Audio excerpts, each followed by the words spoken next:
തന്നെ ഊന്നി നിന്നുകൊണ്ടാണ് അത് വിശദീകരിക്കുന്നത് മുഖ്യമന്ത്രി. അല്ല, ജനങ്ങളുടെ ആശങ്കയല്ല, മുഖ്യമന്ത്രിയുടെ സ്വബുദ്ധി കൊണ്ടാണ് EC അന്വേഷിക്കേണ്ടതെങ്കിൽ മുഖ്യമന്ത്രിക്ക് ഇതെന്നേ ചെയ്യായിരുന്നു. കഴിഞ്ഞ ബുധനാഴ്ച ഇത് ചെയ്തിരുന്നെങ്കിൽ 3 ലാത്തി ചാർജും 100 കണക്കിന് ആളുകൾ ആശുപത്രി കിടക്കുന്ന ഒഴിവാക്കാമായിരുന്നല്ലോ. അന്നും നമ്മളിത് പറഞ്ഞതാ. EC തെറ്റാണ്, EC വയലേറ്റ് ചെയ്യുന്നുണ്ട് ഇവിടെ. അത് പറഞ്ഞപ്പോൾ, കാരണം മതിൽ കടന്നു വരുന്നു. നിങ്ങൾ CRZ 1-ലാണ് നിങ്ങളുടെ മതിൽ. CRZ 1-ൽ ഒരു നിർമ്മാണ പ്രവർത്തനവും നടത്താൻ പാടില്ല. അവിടെയാണിത് കയറി വരുന്നത്. ഓരോ വർഷവും കടൽ ഉള്ളിലേക്ക് കയറി വരുന്നു. CRZ 1-ൽ ഒരു നിർമ്മാണ പ്രവർത്തനം നടത്താൻ ഒരു ECക്കും പറ്റില്ല. അപ്പോൾ ഒന്നുകിൽ തെറ്റിച്ചാണ് EC കൊടുത്തിട്ടുള്ളത്, അല്ലെങ്കിൽ EC ഇവർ വയലേറ്റ് ചെയ്യുന്നു. ഞാൻ അതിലേക്ക് വരാം. ഇന്ന് റോബിൻ KXലേക്ക് പോവുകയാണ്. ശ്രീ റോബിൻ, ഇന്നിപ്പോൾ ഈ സർക്കാർ പറഞ്ഞിട്ട് IOC നിർമ്മാണ പ്രവർത്തനങ്ങൾ നിർത്തിവെച്ചിരിക്കുകയാണ്. നിങ്ങൾ ഇനി ഈ പറയുന്ന ഉപരോധ സമരത്തിലേക്ക് പോകാതെ അവിടെ തന്നെ വീണ്ടും നിലയുറപ്പിക്കുമെന്നാണ് പറയുന്നത്. എന്തിനാണ് ഇങ്ങനെ ഉപരോധത്തിലേക്കില്ല, പക്ഷേ അവിടെ തുടർന്നും ഉണ്ടാകും എന്ന് പറയുന്നതിൻ്റെ കാരണം? പ്രഥമ ദൃഷ്ട്യാ മനസ്സിലാവുക, ഈ സർക്കാരിനെ ഇപ്പോഴും നിങ്ങൾ വിശ്വസിക്കുന്നില്ല എന്നല്ലേ?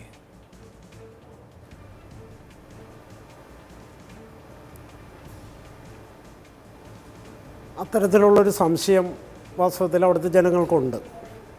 കാരണം സർക്കാർ ഇന്ന് നടത്തിയ ചർച്ചയിൽ ഉയർന്നു വന്ന നിർദ്ദേശങ്ങൾ ഒരു പരിധിവരെ ജനങ്ങളുടെ ഈ പ്രശ്നത്തോട് സർക്കാർ അനുഭാവപൂർണമായൊരു നിലപാട് എടുക്കുന്നു എന്ന് ധ്വനിപ്പിക്കുന്ന രീതിയിലായിരുന്നു. പക്ഷേ അതിനുശേഷം മുഖ്യമന്ത്രി നടത്തിയ വാർത്താ സമ്മേളനം കേൾക്കുന്ന ഒരാളെ സംബന്ധിച്ചിടത്തോളം മേൽ സൂചിപ്പിച്ച സംശയങ്ങൾ വീണ്ടും ഉയരുകയാണ്.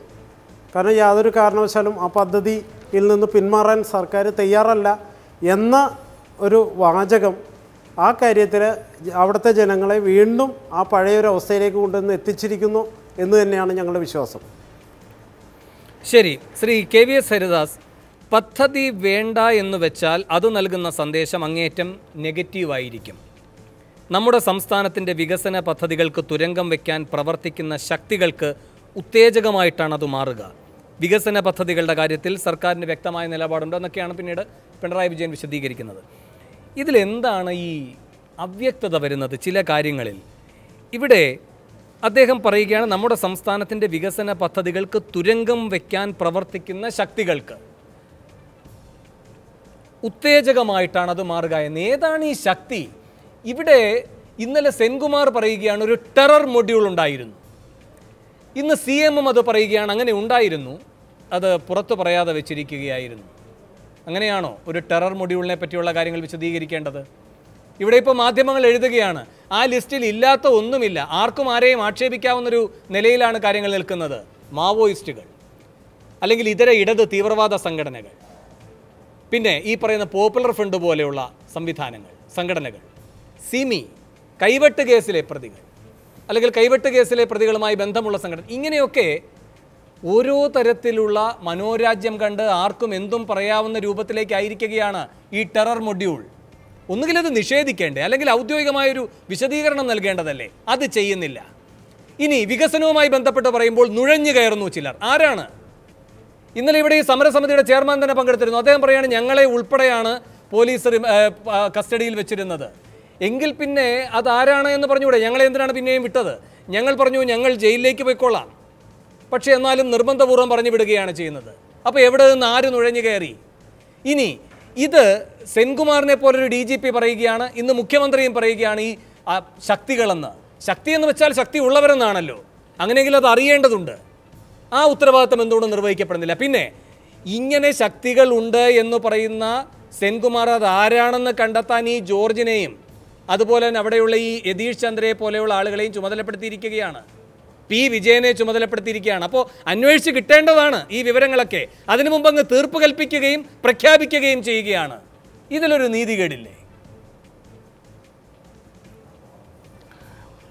വേണു രണ്ട് വിഷയമാണ് ഇപ്പോൾ വേണു സൂചിപ്പിച്ചത്.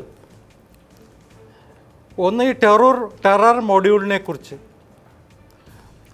സാധാരണ നിലയ്ക്ക് പ്രധാനമന്ത്രിയുടെ സന്ദർശനത്തിന് മുമ്പ് ഇത്തരം ചില സൂചനകൾ കിട്ടിയാൽ കേന്ദ്ര ഏജൻസീസ് സംസ്ഥാനങ്ങൾക്ക് അത് ഹാൻഡ് ഓവർ ചെയ്യാറുണ്ട്, അല്ലെങ്കിൽ ഇൻഫർമേഷൻ പാസ് ഓൺ ചെയ്യാറുണ്ട്.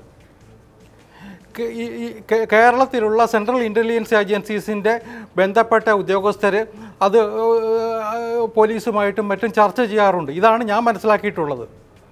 സ്വാഭാവികമായിട്ടും അതെന്താണ് എങ്ങനെയാണെന്നുള്ള വിവരം പോലീസിനോട് അവർ പറഞ്ഞിട്ടുണ്ടാവും. അതുകൊണ്ട് തന്നെയായിരിക്കണം പോലീസ് മുൻകരുതലെടുത്തത്. അത് പരസ്യമായിട്ട് വെളിപ്പെടുത്തണോ വേണ്ടിയോ എന്ന് തീരുമാനിക്കേണ്ടത് ഈ ഇൻ്റലിജൻസ് ഏജൻസിയാണ്, അല്ലെങ്കിൽ സംസ്ഥാന പോലീസാണ്. രണ്ടുപേരും ചേർന്നിട്ടാണ്. നമുക്കതിൽ അവകാശവാദം ഉന്നയിക്കാൻ കഴിയില്ല. ഇപ്പോൾ തന്നെ ഇങ്ങനെ ഒരു സംഭവം വന്നതുകൊണ്ടാണ് അതുപോലും ചർച്ചയായത്. അല്ലെങ്കിൽ ആ വിഷയം ചർച്ച ചെയ്യപ്പെടാൻ പോലും പോകുന്നില്ല എന്നതും കൂടി നമ്മൾ മനസ്സിലാക്കുക ഈ സമയത്ത്. പക്ഷേ നരേന്ദ്രമോദിക്ക് നേരെ അത്തരത്തിലുള്ള ചില ത്രെട്ടുകളുണ്ട് എന്ന് പറഞ്ഞാൽ അത് അവിശ്വസിക്കേണ്ടതില്ല.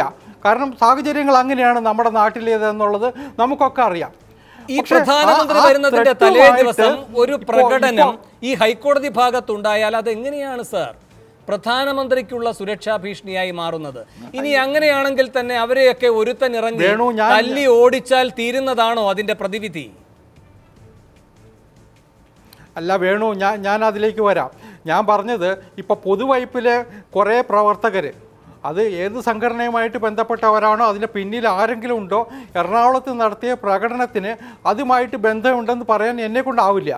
പക്ഷേ അന്ന് നമ്മൾ അതിൽ കൂടുതൽ ഗൗരവത്തിൽ മനസ്സിലാക്കേണ്ടത് പ്രധാനമന്ത്രിയുടെ സന്ദർശനം സംബന്ധിച്ച സെക്യൂരിറ്റി ട്രയൽ നടക്കുന്ന സമയത്ത്, ആ ട്രയൽ റൺ നടക്കുന്ന സമയത്താണ് ഈ സമരം നടന്നിരുന്നത്. ഏതാണ്ട് രണ്ടും ഒരേ സമയത്തായിരുന്നു.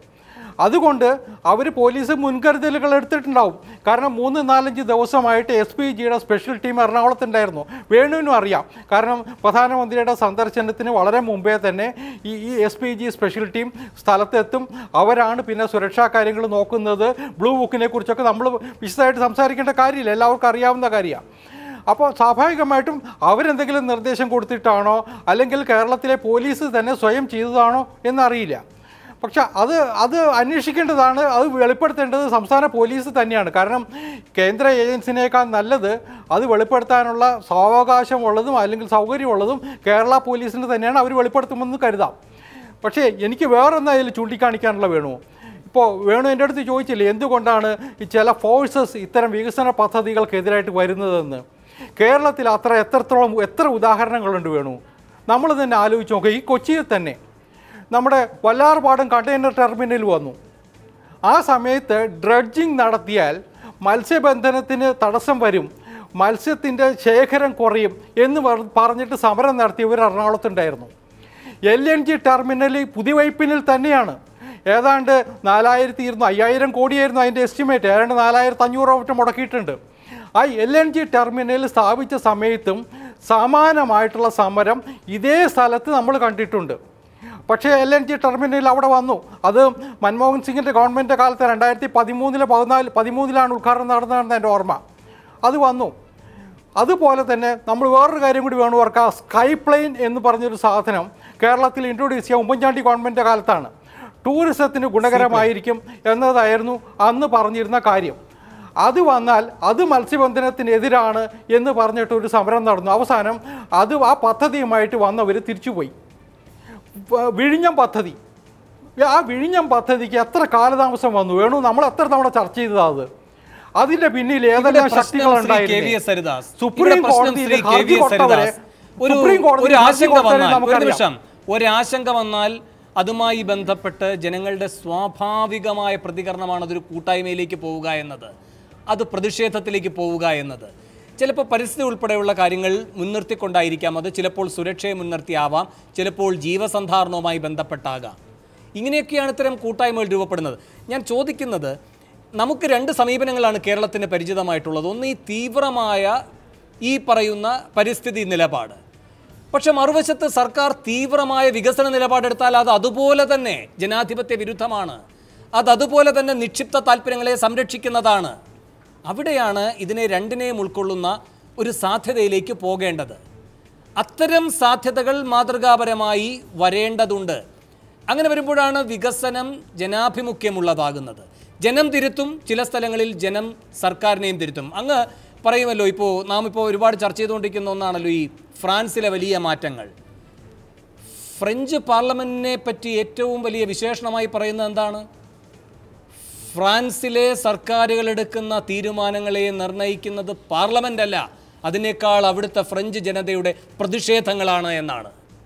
അപ്പോൾ ആ നിലയിലേക്കൊക്കെയാണ് ജനപങ്കാളിത്തം ഉയരുന്നത്. ജനത്തെ ഏതെങ്കിലും തരത്തിൽ എതിർ നിലപാടെടുത്താൽ ഉടനെ ഏതെങ്കിലും ഒരു പദ്ധതിയുടെ വിരോധികളായി അല്ലെങ്കിൽ നിക്ഷിപ്ത താല്പര്യക്കാരായി പറഞ്ഞുകൊണ്ട് ഭരണകൂടത്തിൻ്റെ എല്ലാ നടപടികളെയും സാധൂകരിക്കുന്ന നിലപാട് അപകടം ചെയ്യും. ശ്രീ KVS, എന്നൊന്നും ഞാൻ പറഞ്ഞില്ലേ വേണു അങ്ങനെയൊന്നുമല്ല ഞാൻ പറഞ്ഞു. ഞാൻ നമ്മുടെ മുമ്പിൽ നമ്മൾ നമ്മുടെ കൺമുമ്പിൽ കണ്ടിട്ടുള്ള ചില സംഭവങ്ങൾ ഞാൻ വേണുവിൻ്റെ മുന്നിൽ കൊണ്ടുവന്നു എന്ന് മാത്രമേ ഉള്ളൂ. കാരണം ആ പ്രക്ഷോഭങ്ങൾക്ക് അല്ലെങ്കിൽ അന്ന് ഉയർത്തിയ വാദഗതികൾ കേരളത്തിൽ ഫലപ്രദമായിട്ട് നടപ്പിലാക്കാൻ പറ്റിയിട്ടില്ല. ഇപ്പോൾ വിഴിഞ്ഞം പദ്ധതി തന്നെ വേണമെന്ന് ആലോചിച്ച് നോക്കൂ. അതിന് വേണ്ടിയിട്ട് കോടതിയിൽ പോയവരാരായിരുന്നു എന്ന് ആർക്കും അറിയില്ല. ആ ഹർജി കൊടുത്തവൻ അവസാനം നിഷേധിച്ചില്ലേ? ഞാൻ അറിയാതെയാണ് വേറൊരു ആവശ്യം പറഞ്ഞാൽ എന്നെ കൊണ്ട് ഒപ്പിടിയിച്ചതെന്ന്.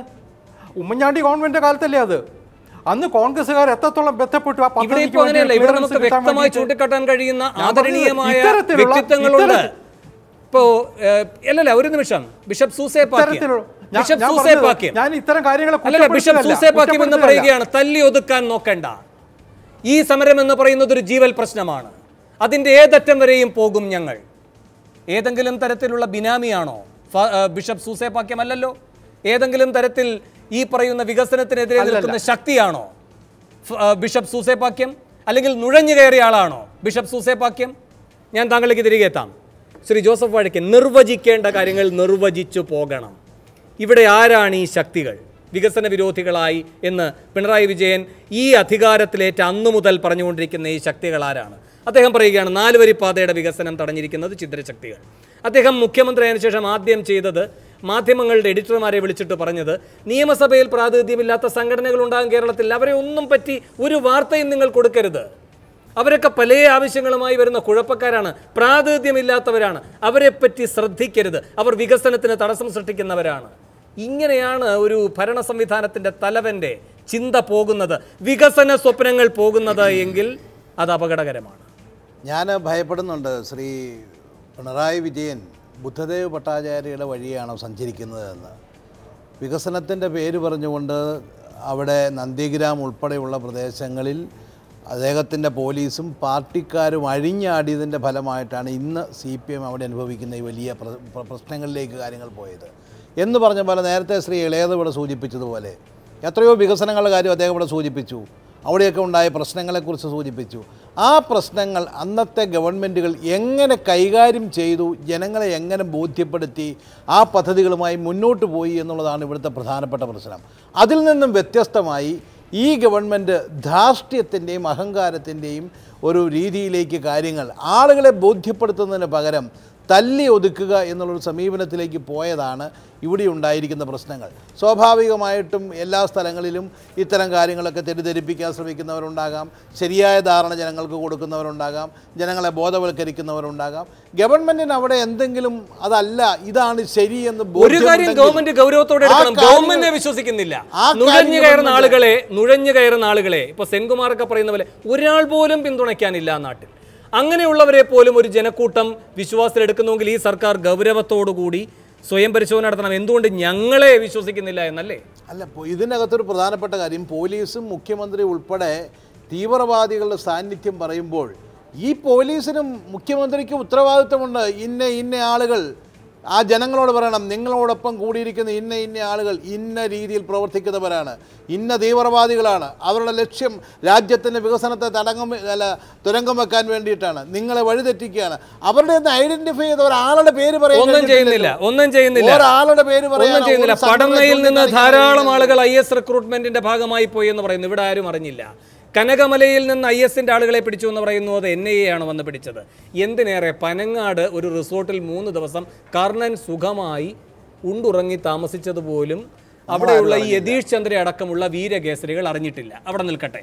ശ്രീ M അനിൽകുമാർ, ഇവിടെ ഈ യതീഷ് ചന്ദ്രയുടെ കാര്യം അടക്കം ഇന്ന് ചർച്ച ചെയ്യപ്പെട്ടു. ഈ ഞാറയ്ക്കൽ നിന്നുള്ള ഒരു ജനപ്രതിനിധിയല്ലേ S ശർമ്മ?